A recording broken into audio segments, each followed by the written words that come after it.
Hey everybody, welcome back to another episode of God Built This Podcast. I'm your host Maxine and we're on episode 154. My God, today. I don't even know where to begin with this episode because the effort and the perseverance that it took for me to get here is ridiculous. There wasn't even going to be an episode this week had I not just pushed through with my perseverance. I was dealing with some technical difficulties and I just did not know what to do. I thought it was my my cord that I connect to my microphone into my interface, and I ended up getting another cord that was said to be of higher quality according to the reviews, and I got that in time right before like my recording window, and I'm like, okay, great, I got it. Yet I plug it in and I was still hearing humming and buzzing sounds. So I'm thinking, okay, what the fuck is in my interface, which I paid a good amount of money for, the Scarlett Focusrite interface. Is it that? What is the issue? So I was starting to feel hopeless. I was upset. And I was also feeling just this overwhelming feeling of defeat because for the past 4 days now, you guys, I've been trying to master this brown butter chocolate chip cookie recipe. I'm not joking. I'm not even playing. For the past 4 days. And I failed every time. This is my third time trying to bake these motherfucking cookies that I love so much. I love these types of it's the aesthetic for me of these cookies. And I'm failing every time. Like, I don't know how to do it well. I've been on YouTube for the past week and a half. I'm a graduate of YouTube University, and yet I am still failing this recipe. I feel like I just have to accept the fact that I'm just not a baker. I think baking is just, I don't know. I feel like it's one of the things, either you know how to bake or you don't. And maybe this is my limited fixed mindset when it comes to baking, but I am failing. I know how to cook. I'm a great cook, chef. I know how to put down a recipe on the stove. In the oven, cool. In my Power XL, all-in-one grill, air fryer, slow cook. This fucking appliance is amazing. But when it comes to making chocolate chip cookies, it's the bare minimum. When it comes to making chocolate chip cookies, I'm a child. No, I think children could make them better than I could. I was asking my students, hey, is anyone in here a baker? Like half the class raised their hands, and I'm like, well, okay, I need some advice. And I'm of the mindset that you can get advice from anyone. Like, you don't have to be of a particular age to garner wisdom, right? Or some level of insight. So I do think even at my 31 years of age, I could still garner insight and wisdom from my own students. You can learn from anybody or anything, right?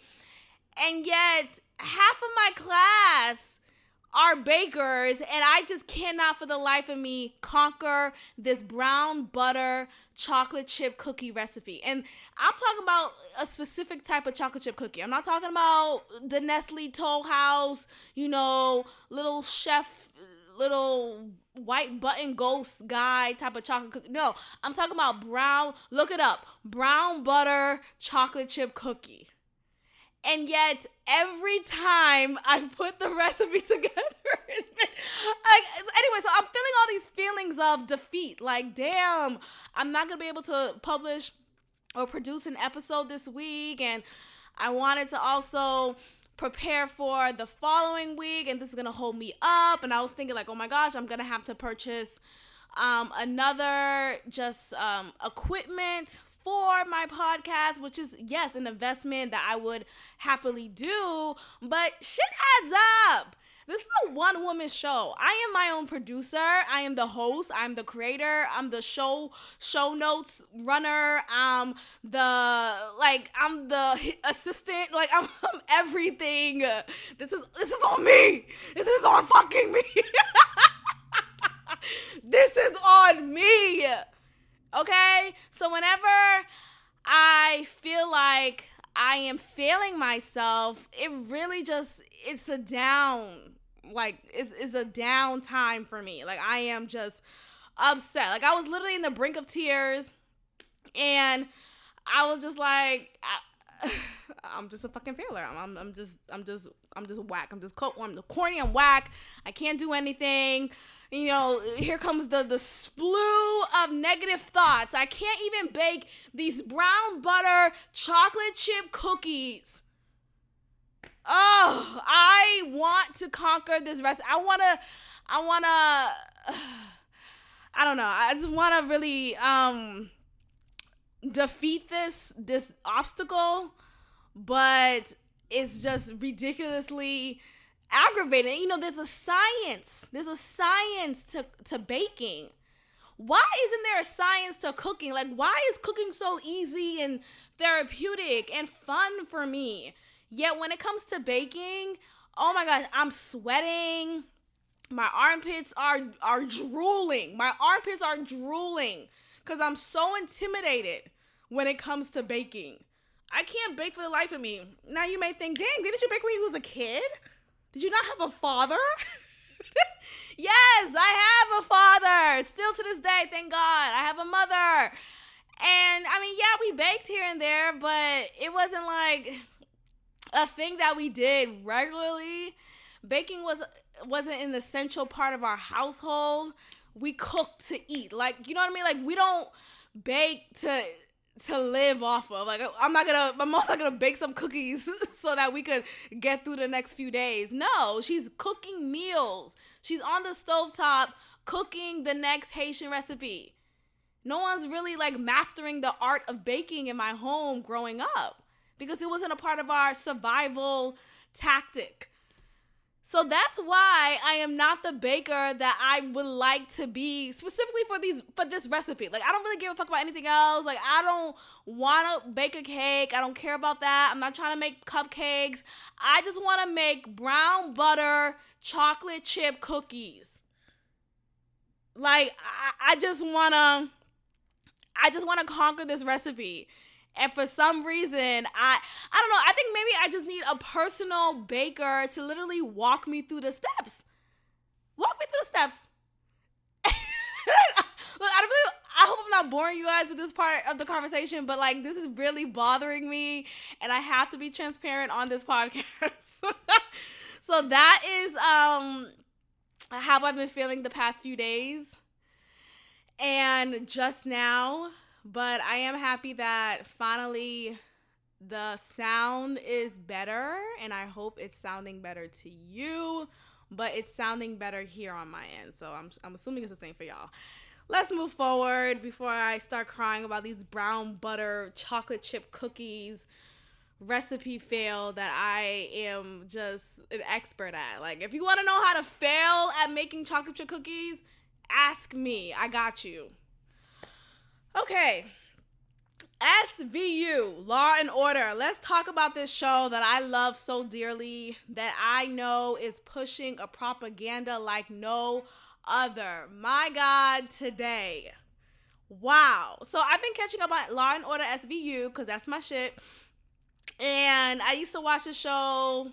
I still watch it regularly, as far as like, it's still an important part of my like TV digest.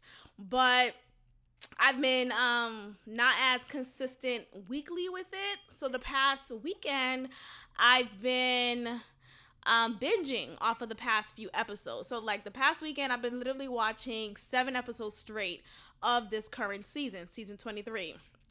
And one of the episodes that I watched is episode 11 of season 23. And the title of this episode is called Burning with Rage Forever. Okay.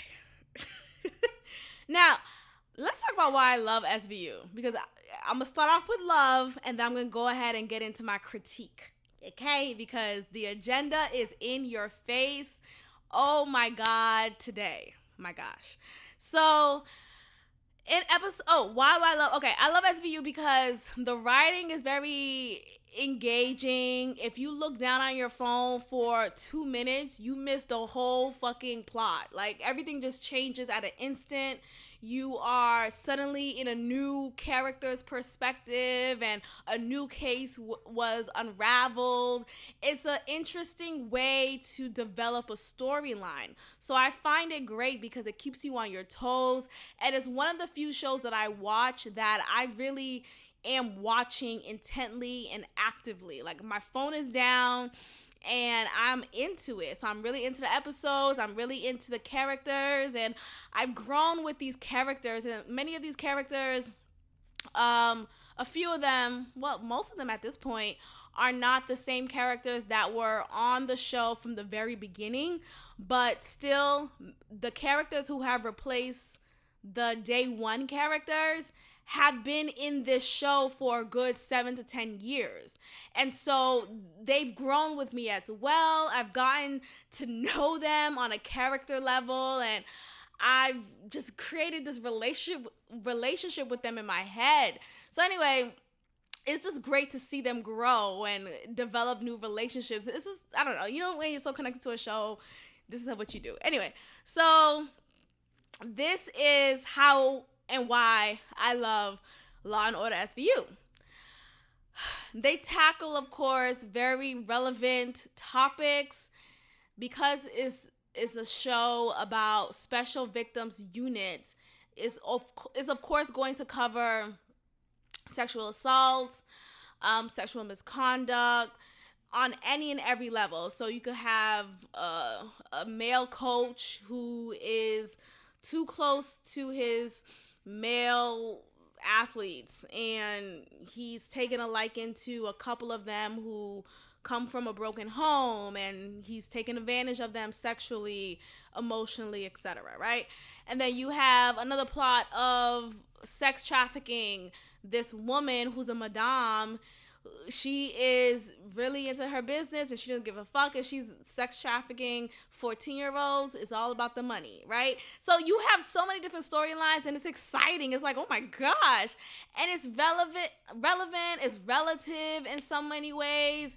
They take stories from real life that's been in the headlines in real life, in real time. I remember there was a story about Rihanna and Chris Brown during that time when she came public about the domestic violence that she experienced from Chris Brown, and the pictures that were released. There was literally a replicate story developed in one of the episodes around that time of SVU, and it was just so spot on. Like, it was literally about this singer who's in the R&B field, and she's with this rapper, and it was very, but of course they excuse me, they changed the names.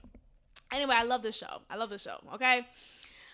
In this episode that I watched, episode 11, and the title of this episode again is called Burning with Rage Forever, I noticed a couple things that just made me a little uncomfortable. Right, I'm not uncomfortable with the fact that they cover sexual assault and molestation and all the things that need to be addressed, right? But what made me uncomfortable with this episode, excuse me, I'm like getting over or trying to get over a cold. Like, my throat is kind of off, so if I sound weird, please forgive me. It is still Maxine, okay? But anyway, what made me cringy about this episode was I gathered it as normalizing pedophilia.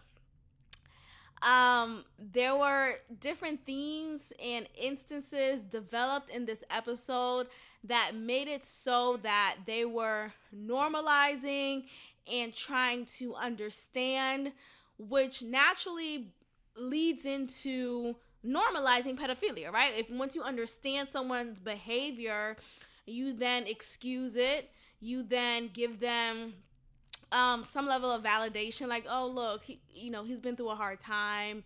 He's not this evil person, or he didn't do this evil act, or he shouldn't be really persecuted or punished for this act.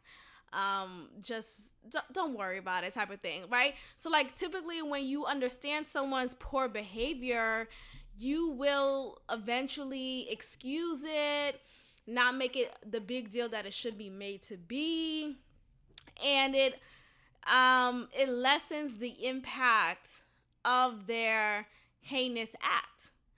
So with this episode, you see here a young boy, 8 years old. He is a gamer. He's a gamer. He's online a lot, and he's being watched by his uncle. His uncle decides to leave him to go to his girlfriend's house. His girlfriend's house, so his girlfriend already has a kid, right? Not his kid, but anyway, the girlfriend has a kid. So he leaves his nephew home alone when he's not supposed to, obviously. His brother, who's his nephew's father, expected for his uncle, right? His brother to care and watch over the child. But anyway, he leaves his nephew and said, hey, if your dad calls, just say I'm in the bathroom and, just act like I'm here, but I'm not here, right? So the kid leaves. No, the uncle leaves, and the kid is talking to someone in the game chat, because that's what you could do when you're gaming. You could talk to people in live time and talk about just like your gaming techniques and just like have real conversations. Okay, cool. So in the conversation, the 8-year-old boy, the nephew, he's saying, oh, my uncle just left. Can we still meet, tonight? And the kid is thinking that the person on the other end is another kid. Like, he is of the belief that whoever he is playing with is of the same peer group. Comes to find out, when he meets this person, it's actually an older man.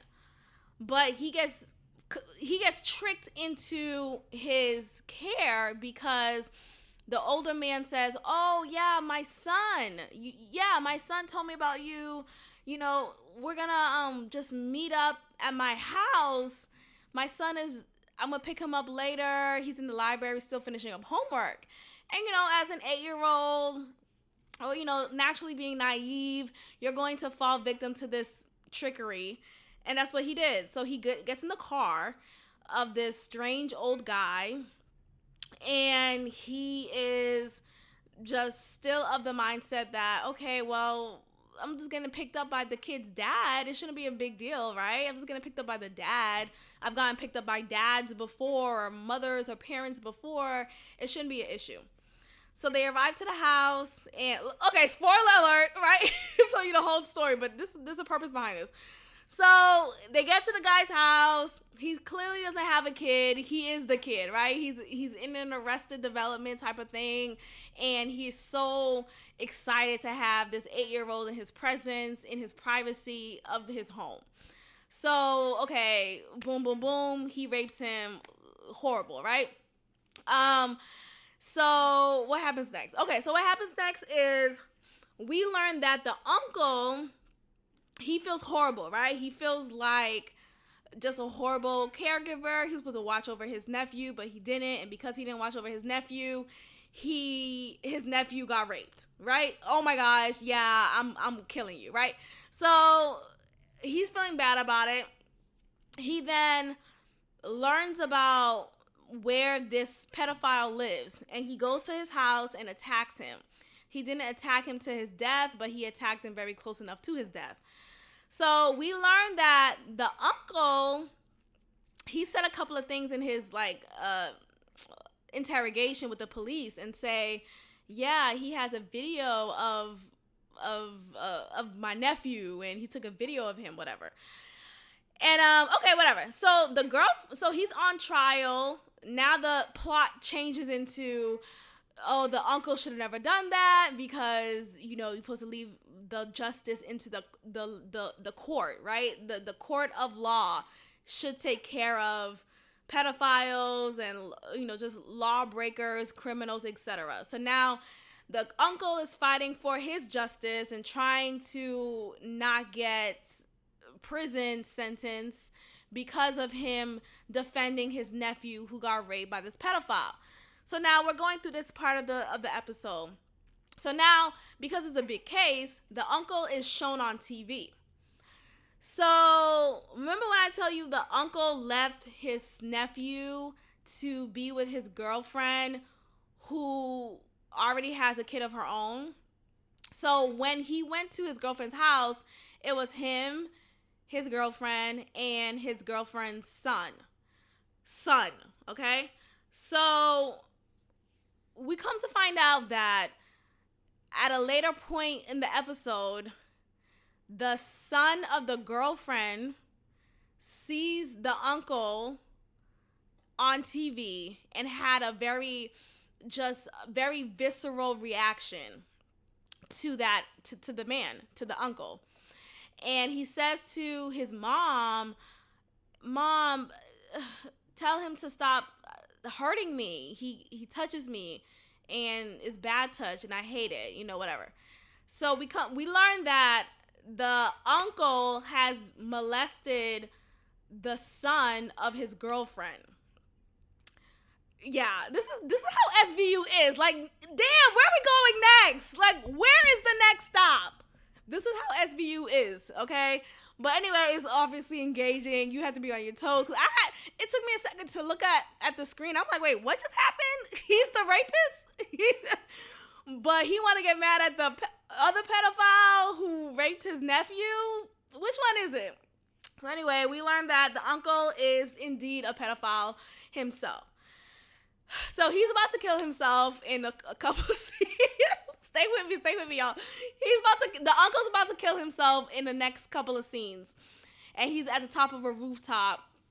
Olivia Benson, who's the GOAT, she comes up to the rooftop to rescue him and tell him, please don't do this. And the uncle's like, I don't deserve to live.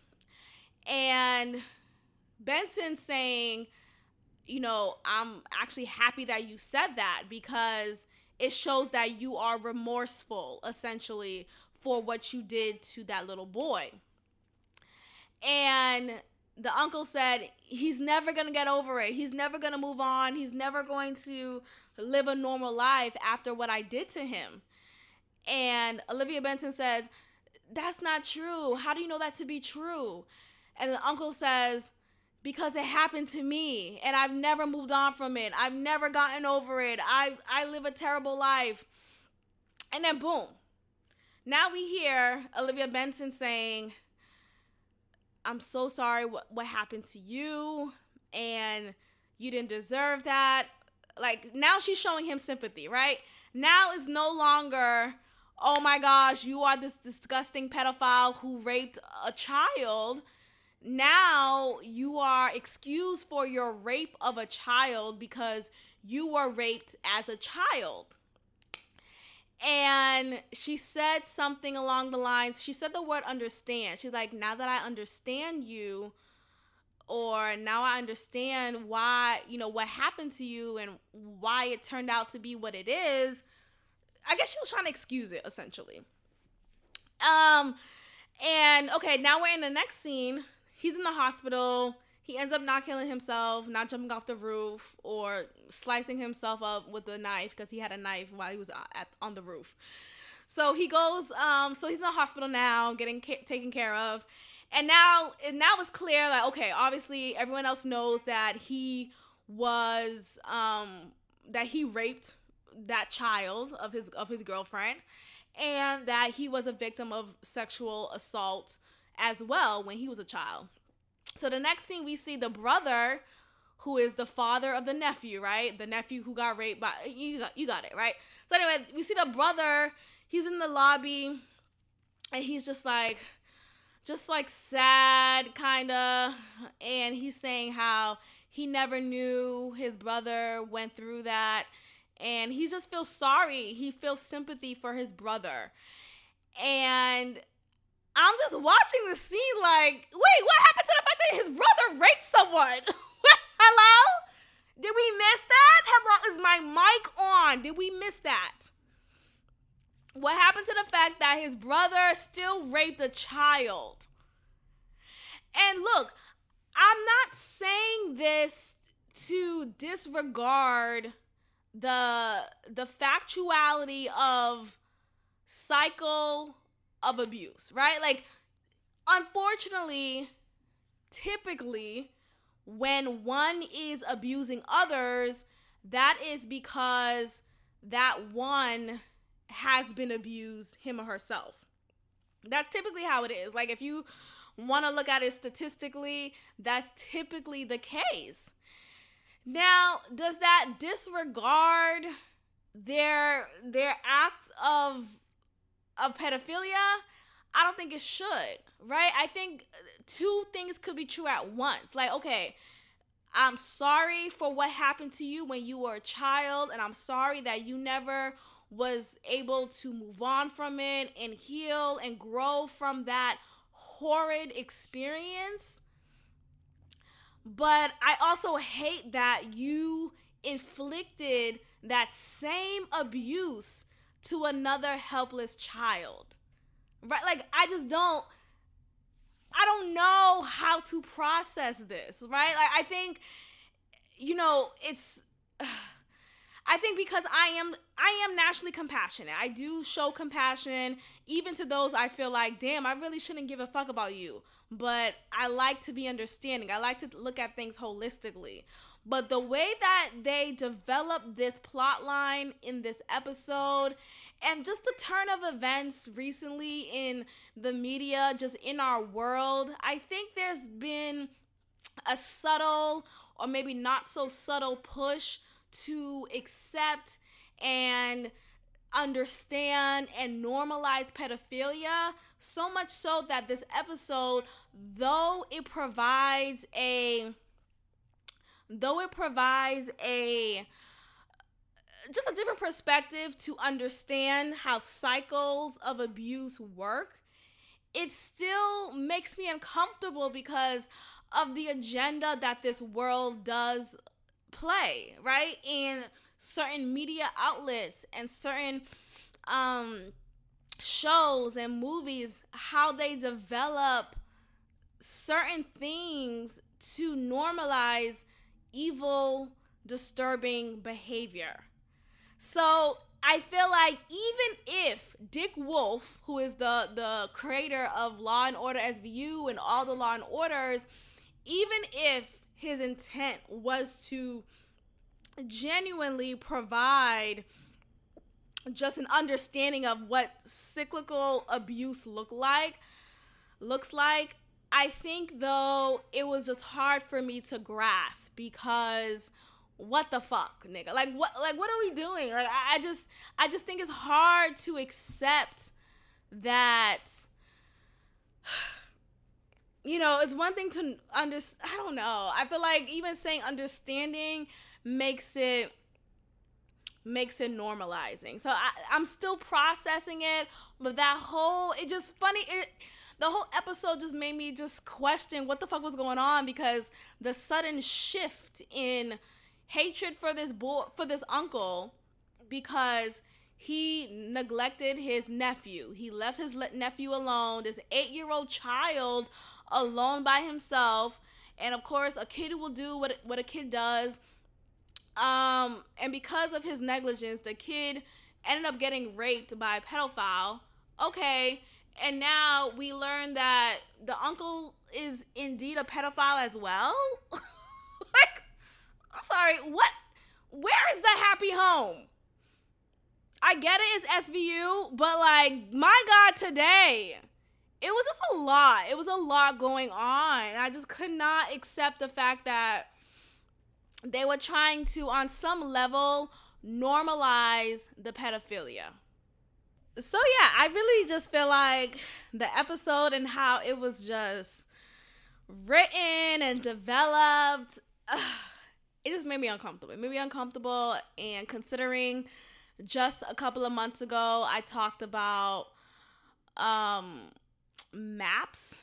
What is it called? It's called MAPS. It's an acronym for basically minor attracted persons. And so this is a new term, a new label that's being pushed out to describe essentially pedophiles, or what's another word for pedo? I think there's another word for that, but instead of saying pedophiles or sex offenders, child sex offenders in particular, this new term, MAPS, is being pushed out because the other terms that we're used to saying has, of course, a negative connotation.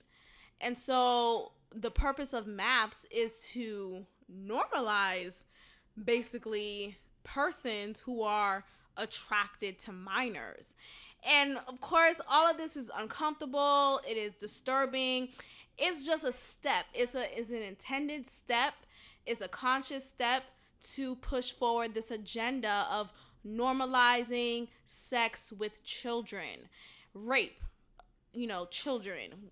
And all of this is just you have to keep an eye on it, because people will do, like, the way that this media works is very subtle, and sometimes it's straight up in your face. But sometimes when things are in your face, it's so unbelievable that it's like, yeah, right? You just don't want to believe it. But if it's in your face, take a look, write down the book. Like, don't be fooled and don't be coerced to accept the status quo that's being pushed out. So anyway, seeing that in this episode really disturbed me. But that wasn't it, y'all. That wasn't it. So we're already talking about just at the very least, inappropriate behavior with children.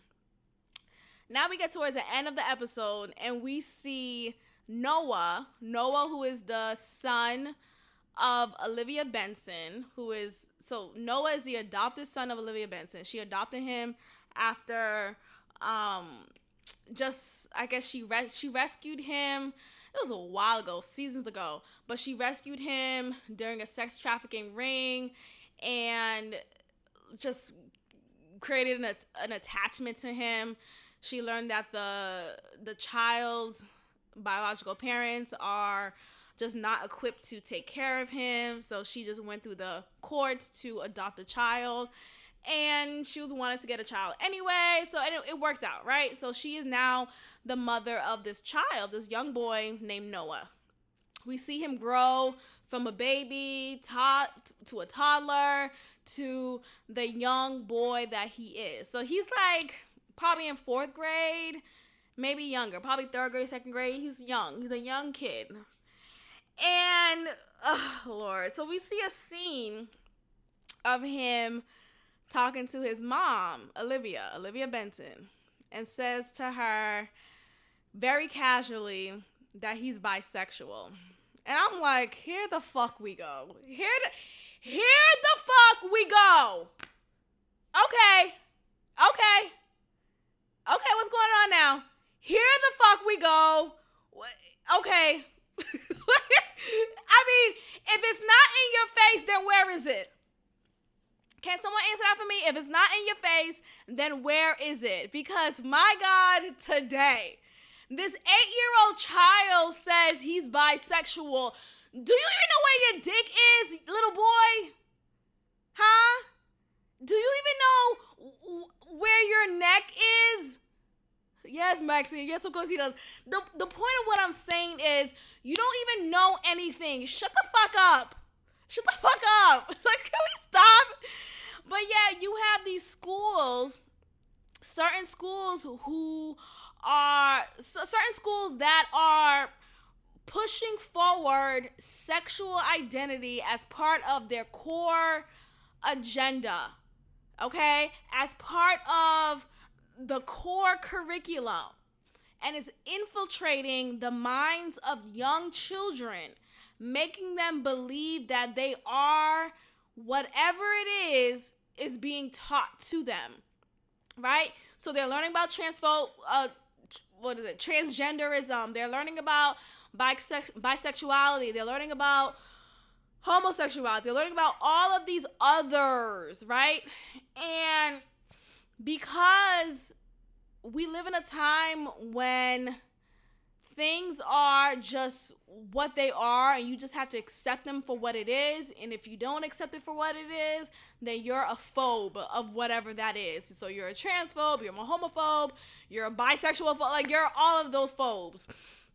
But anyway, yeah, so you have this young kid, you have Noah saying he's bisexual, and you also live in a time when if you're straight, like if you are full-blown straight, a heterosexual, you only like and is attracted to the opposite sex or gender, whatever one, then you're the fucking weirdo. Then you're the weirdo because, ew, like, what do you mean you like the same sex? Or the different sex? Like, what do you mean you are only attracted to the opposite sex? Like, what do you mean you don't have fantasies and curiosities of the same sex? Huh? So because of that push of normalizing same-sex relationships and curiosity towards that, and changing your sexual identity and gender identity, because that is being pushed more steadily and more heavily overall, you're the weirdo for deciding to stick to heterosexual, right? Sticking to heterosexuality. So you have this young kid. Of course, he's a kid. He's going to be sponging up and absorbing what schools are telling him to do, or what he's seeing more often, right? It's like when you watch a commercial, you know, you see the Geico commercial all the time. You're about to get your first car. You don't know what other insurance is available, or you don't know any other insurance because you don't see their ads enough. But you remember Geico because Geico has been playing nonstop every time you watch Euphoria. And now you're 17, you're about to get your first car. You need to get your car insurance. Let me go ahead and download Geico and get this done, right? Because that's what's being pushed down your throat. So you're going to obviously acquiesce to it. You're not going to shop around and figure out other types of insurance that you could use that may be better for you. But shout out to Geico. I really like Geico though. But the point of what I'm saying is, when you are a young child, you're of course going to be easily influenced. You're of course going to be easily manipulated to just doing what the majority is doing. Okay? Doing what it seems to be the cool thing to do. And that's what's happening here. So seeing this 8-year-old child talking about he's bisexual, like, what do you mean you like boys and girls? Like, do you know what that even means? You're just saying that to just say it. You're saying that just to say it. Like, you don't even know what that means. And so now you, of course, you want to be that understanding and accepting parent. So you see Olivia Benson talking about, oh, okay, well, thank you for sharing that with me. Shut the fuck up, Olivia. Thank you for sharing. Little boy, go to your room and shut the fuck up. Oh my gosh. This is like a horrible person, right? What I'm saying is, shut up. That's what I'm saying. That's what I'm saying. That's what I'm saying.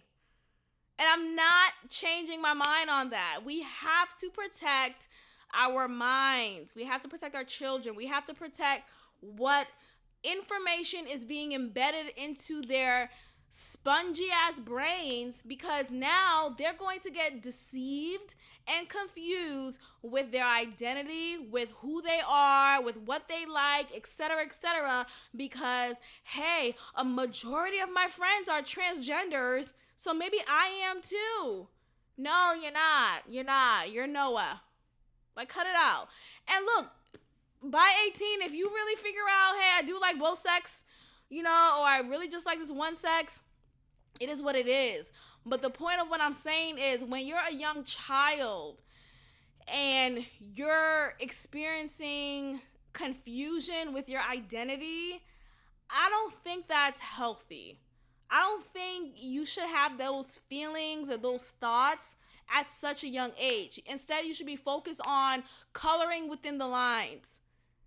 Instead, focus on 4 times 3 is what again? Is it 12 or 16? Like, you should focus on your math tables, your multiplication tables. You should focus on that. Not, oh, well, Johnny likes me, but I like Cynthia too. Huh? Look, I don't know. Call me what you want, but I'm gonna say my truth. Like, I just feel like it's just fucking bullshit. Like, this is all an agenda. So imagine me catching up on SVU, excited because another sex crime is being solved and woohoo, and it's exciting. But for the most part, like, I love Law and Order SVU. Like, it's still that show. But damn, this whole episode was jam-packed with an agenda. You have the agenda of normalizing pedophilia, and then to add on to that normalization, you have a young child, an 8-year-old, talking about he's bisexual. Boy, if you don't build your Legos and shut the fuck up, like, come to me when you're at least 15 talking about I'm bisexual. Shut up. Okay, I just wanted to get that off my chest real quick. Because I'm still mad I failed these brown butter chocolate chip cookie. Oh my, maybe it's a sign. I don't know. I'm trying to not stay, but trying to do more intention when it comes to gluten-free stuff in my body. But let me just figure it this recipe. Let me just figure it out. But anyway, I'm upset about that still, as you could tell. But let's move forward. Married at First Sight. I don't even want to get into the damn intro. Let's get straight into it. Y'all know what it is. It's all or nothing, right? Y'all know what it is. Olajuwon. I know he's listening. Hello? Yeah. Yes. Olajuwon. You're crazy. You are emotionally abusive, and I need you to leave Katina alone. That's it. That's the tea. That's it. That's all I gotta say.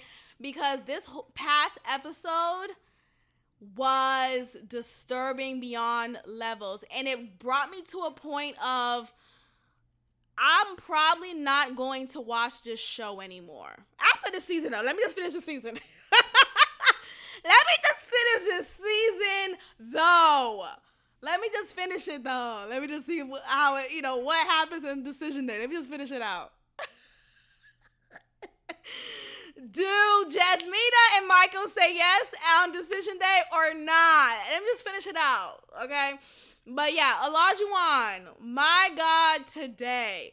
Now, let's look at it full picture, because I like to do that. Full picture and full picture only.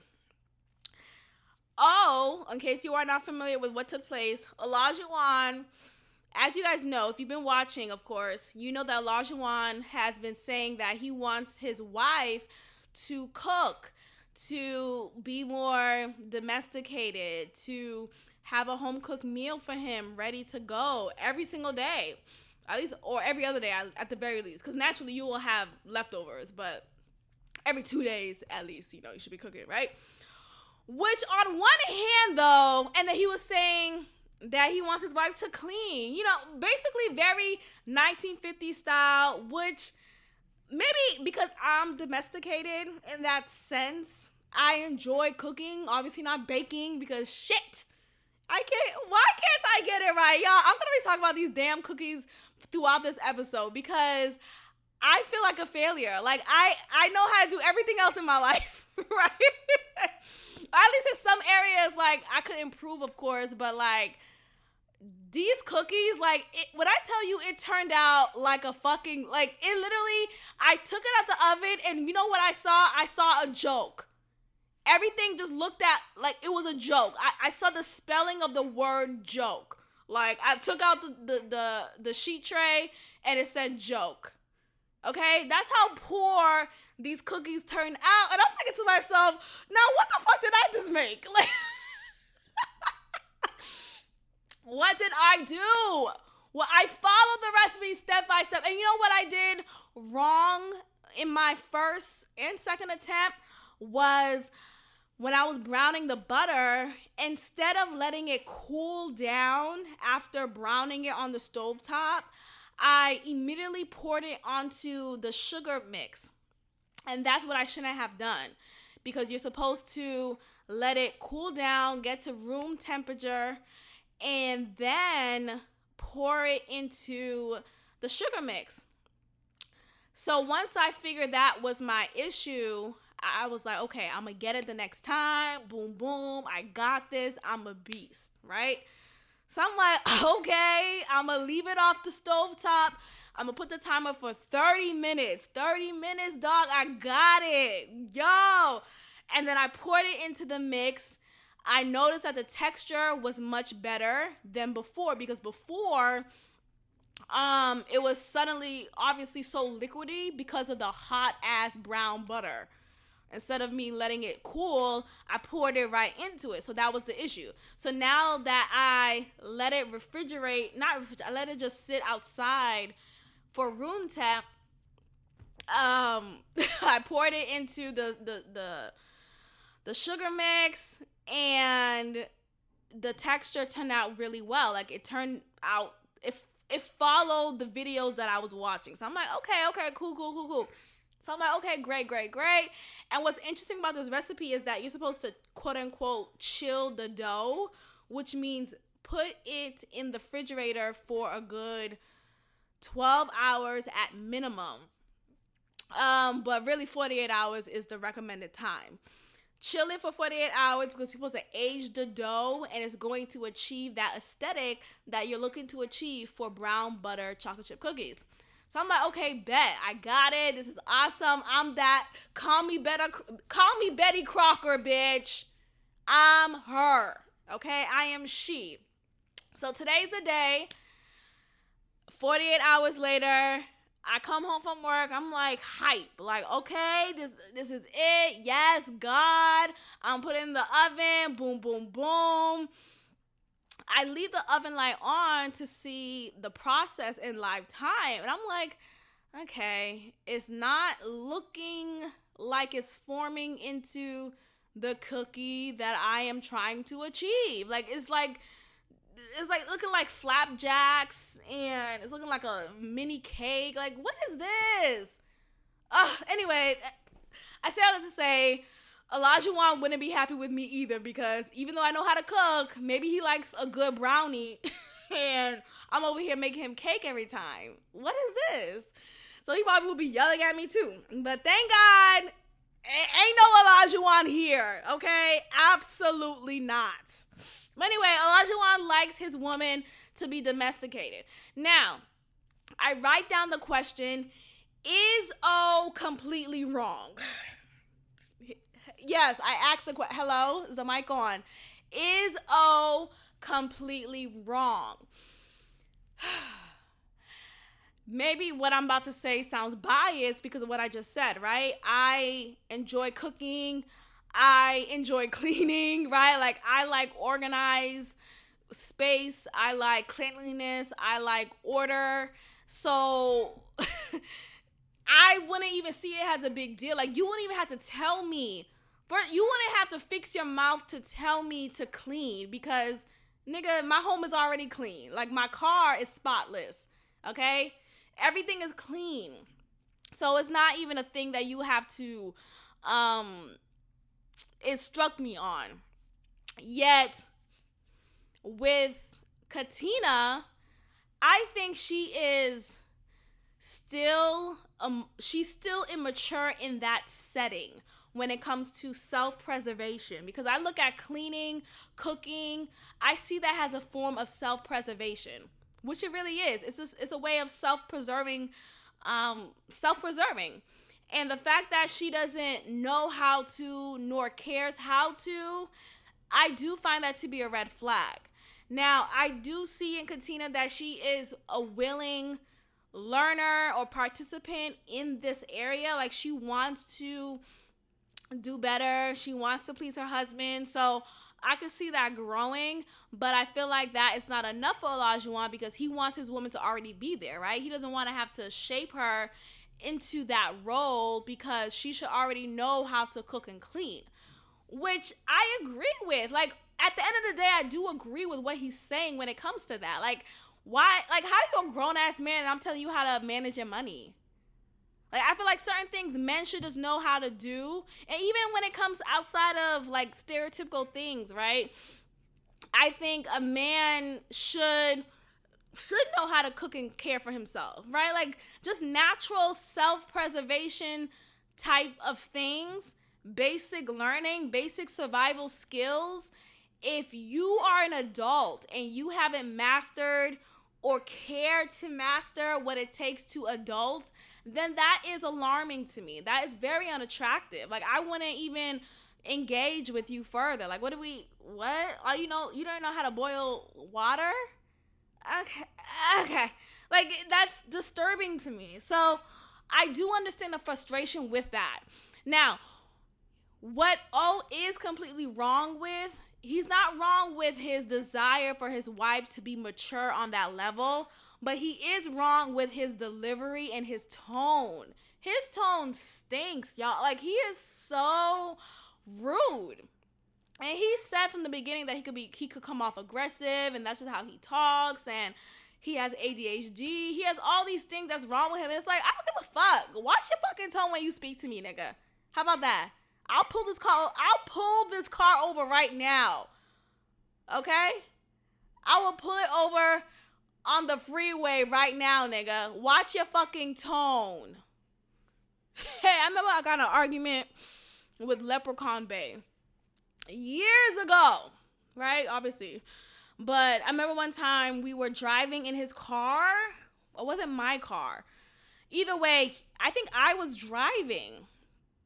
And we was on our way to a beach in Massachusetts, like a further out beach in Massachusetts. And I was just annoyed with him. He was annoyed with me. We was arguing. And I can't even tell you what it was about, but I knew it was just an example of me. Another demonstration of me not being into him and me trying to pacify that reality that my body was telling me, girl, you're not that into him. Stop faking it, right? So anyway, we were arguing about something and it just got so intense. So much so that the car drive is intense and I think I pulled over or I turned the car and we're in the highway. And I almost crashed the car. But I was moving the car in a way that was like, I wasn't necessarily trying to crash us. I was just like jerking the car. I don't know what, I was upset. Something came over me, okay? It was not the Lord, okay? Anyway, I say all that to say when I think about Olajuwon and Katina, I feel like when it comes to how you speak to people, how Olajuwon speaks to you, it could lead you to a point of distress. And think about being in a closed space with that person, whether it's the car or your shared apartment on the show. It could lead you feeling very trapped and overwhelmed and to the point where you want to just say, fuck it. Like, fuck you, nigga. You know, you're doing things that you wouldn't normally do if you were of a sober mind. Not to say I was drunk or inebriated at all during that time with Leprechaun Bay in the car. But it's to say when you're not in control of your emotions, you're essentially not of sober mind, right? Because you're letting your emotions cloud your judgment. And that's what I see here in this example. I see Olajuwon letting his emotions cloud his way of speaking respectfully to his wife And then you obviously could see Katina not taking it well because, why would she? You have this man who is speaking in a manner that is so aggressive, that is so rude, so nasty, and so rude. And it's to the point where it's like, at this point, nigga, fuck you and your mohawk. Fuck it all. So yeah, I just really can't stand him. I think he's an emotional abuser. I feel like the intensity of this episode made me so uncomfortable because it triggered moments I had with Boston Bay when he would speak to me very aggressively in his tone, and he would deny that he was yelling at me, and he would think it's okay. And I remember the time, oh my gosh, it was probably 2-3 years ago at this point. I talked about it in this pod. Which episode was it? It was, anyway, if you know, you know, because you was listening at that time. So shout out to y'all for listening. And by the way, make sure you have subscribed to whatever platform you are listening to this podcast on. Make sure you have left a comment and a review. Well, specifically a review on either platform that you are listening to this podcast on. So whether you're on Spotify, leave a review there. Rate me 5 stars, of course. Please and thank you. But all that is greatly appreciated. Anyway, back to what I was saying. So you have, I remember, I talked about on pod how I went to Atlanta because Boston Bay bought me a flight there, and he was there with his boys, and I should have never went. But it was like a very impromptu trip. And I'm like, okay, let's go to Atlanta, right? Hey, you bought the flight. Let's go. Let's have a good time. But I should have never went because I never have a good time with him. Like, what the fuck was I thinking? Like, oh, now that we're in a different state, it's going to be a good time. No, it's not. But anyway, it wasn't a good time. I meet him at his hotel room, and we eventually like get down on it, right? Get down on it. You know what I'm talking about. After all is said and done, I asked him if he has any snacks.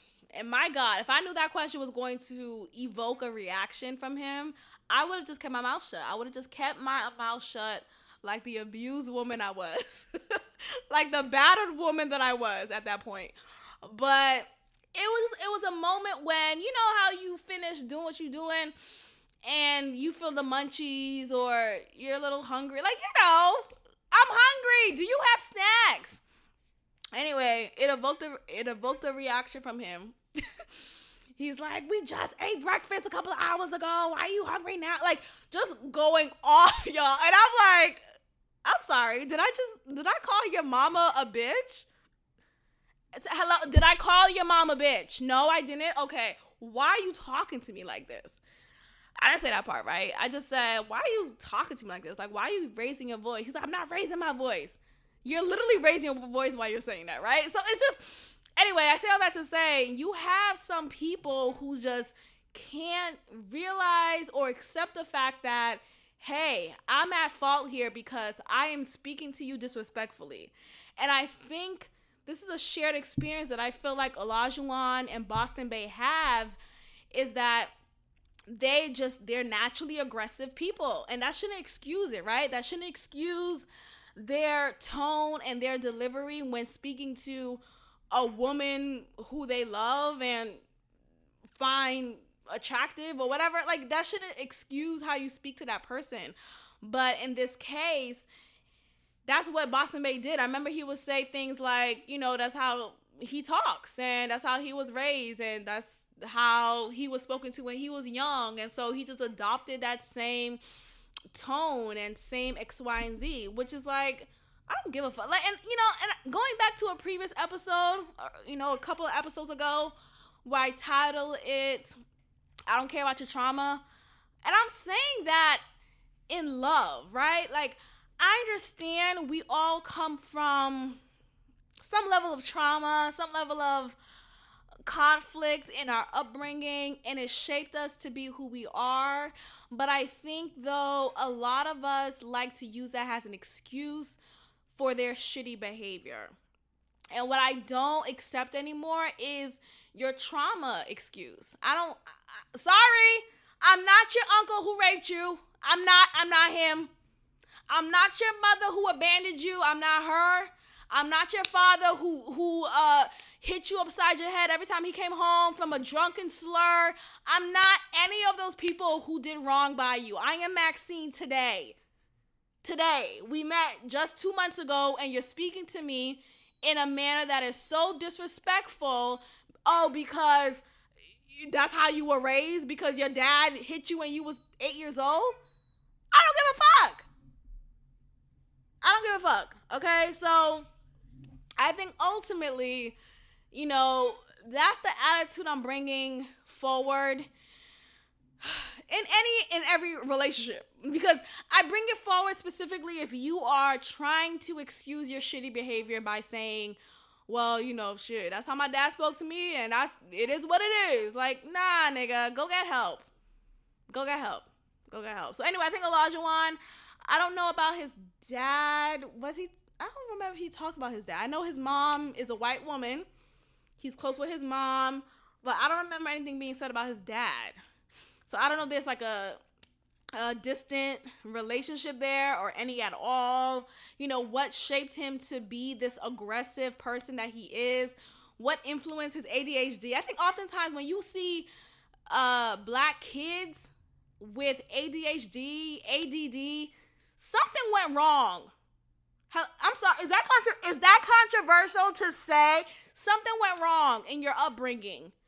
Someone didn't love you hard enough. Someone didn't protect you hard enough. You wasn't taken out of the crib enough. You wasn't taken outside enough. And you developed this ADHD. Okay?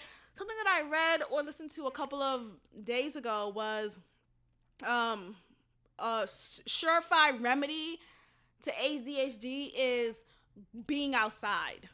Being outside in nature, walking around, having some time dedicated to playing outside, whether it's an hour or 2 hours, just taking that energy and exuding it into your physical activity, right?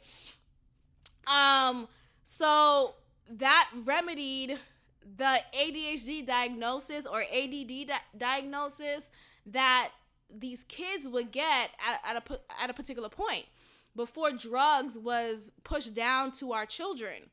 Nowadays, you just have, you think he has ADHD? Okay, give him all the steroids.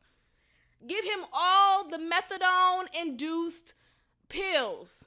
These kids are on meth because, my 2-year special education teacher who just got her degree is saying I'm too hyper in the classroom, therefore I need to be on the steroid medicines. I need to be on this methadone,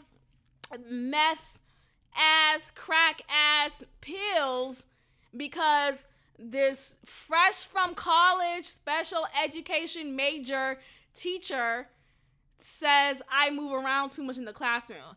I just need to take a walk. I just need to go for a run and I'm good. I don't need to be on these pills. That's messing up my mental.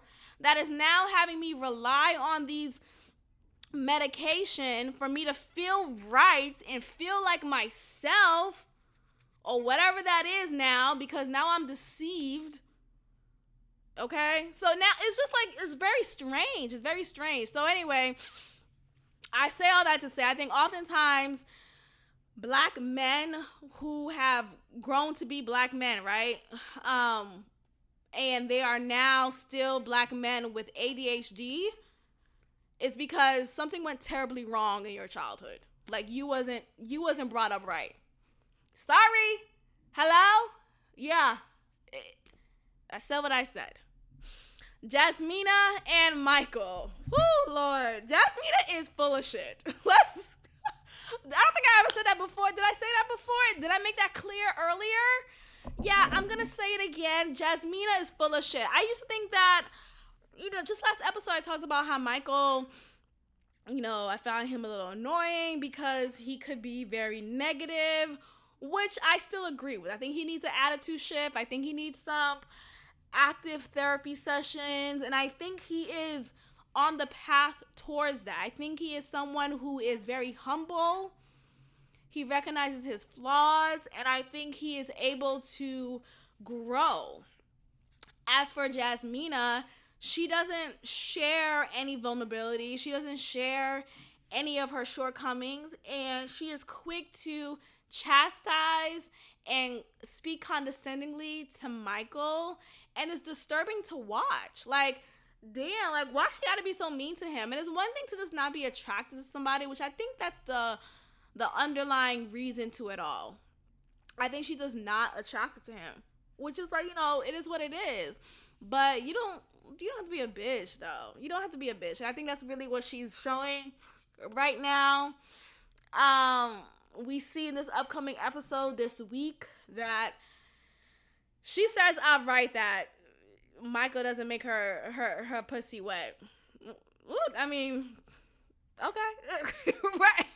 It is what it is, right? Like, if we're gonna be honest, let's be honest. So that's clear that they're not having sex, and it's gonna be a no for me, dog. I don't think this relationship's gonna last. I don't think they're going to say yes on decision day. I wish Jasmina would have been open enough to give him just some level of a shot, being that he is clearly showing effort. But yeah, I just, child, she's a bi. She's a bi, and I think she ultimately is gaslighting him when it comes to. Oh, she would say oftentimes Michael has a negative tone when he speaks to her, and I wish we would catch that on camera. But now that it's not on camera because there's nothing to catch, we catch a lot of Jasmina having a negative tone to Michael. We catch a lot of her speaking to him like he's a child, like he's one of her students. And she doesn't own up to that. She is so quick to dismiss it. And it's just a pure example of gaslighting. So I think she's the problem here. And her flipping it on Michael is it's abusive as well. It's another form of emotional abuse. This whole damn season is filled with emotional abuse. And I'm really tired of it. It's very triggering. It's actually very exhausting emotionally watching this season and previous seasons. Like, it's just been a lot of back-to-back emotional trauma. And I feel like this show has now turned into a show about increasing ratings, and it's taken away the authenticity of matching couples to match love, to be together. So it's gonna be a no for me, dog. We'll see how this ends, because of course I'm gonna finish it through. But I don't know, this may be my last season of Married at First Sight. And actually, prior to me getting back on Married at First Sight, just a couple of seasons ago, I wasn't watching it consistently anymore. I've been stopped watching it for like probably 3 or 4 seasons straight. Because I was just like, I don't feel like staying in tune with it. I don't feel like watching these 2-hour episodes. But I got back into it like 3 or 4 seasons ago. Though it's entertaining and it's a great talking point, and it's a learning curve for many of us as watchers, as viewers of this season, of previous seasons as well. It's just to the point where I don't want to okay what they're doing. And I'm seeing what they're doing on the show, and I'm seeing a lack of care and protection to the mental health and emotional health of the participants of the show, ultimately. And I hate that. So I think if they see a drop in ratings, hopefully that will change how they go about the show, and it will now be more authentic to what was the ultimate goal of the show, to match people for love. So That's that. But yeah, Olajuwon needs a lot of help. He needs a lot of help. And Katina, I wish she would just have that same energy that she has for Lindsay. She needs to have that for Olajuwon. I'm going to go ahead and end this episode here. Thank you all so much for listening and hearing the affliction in my voice.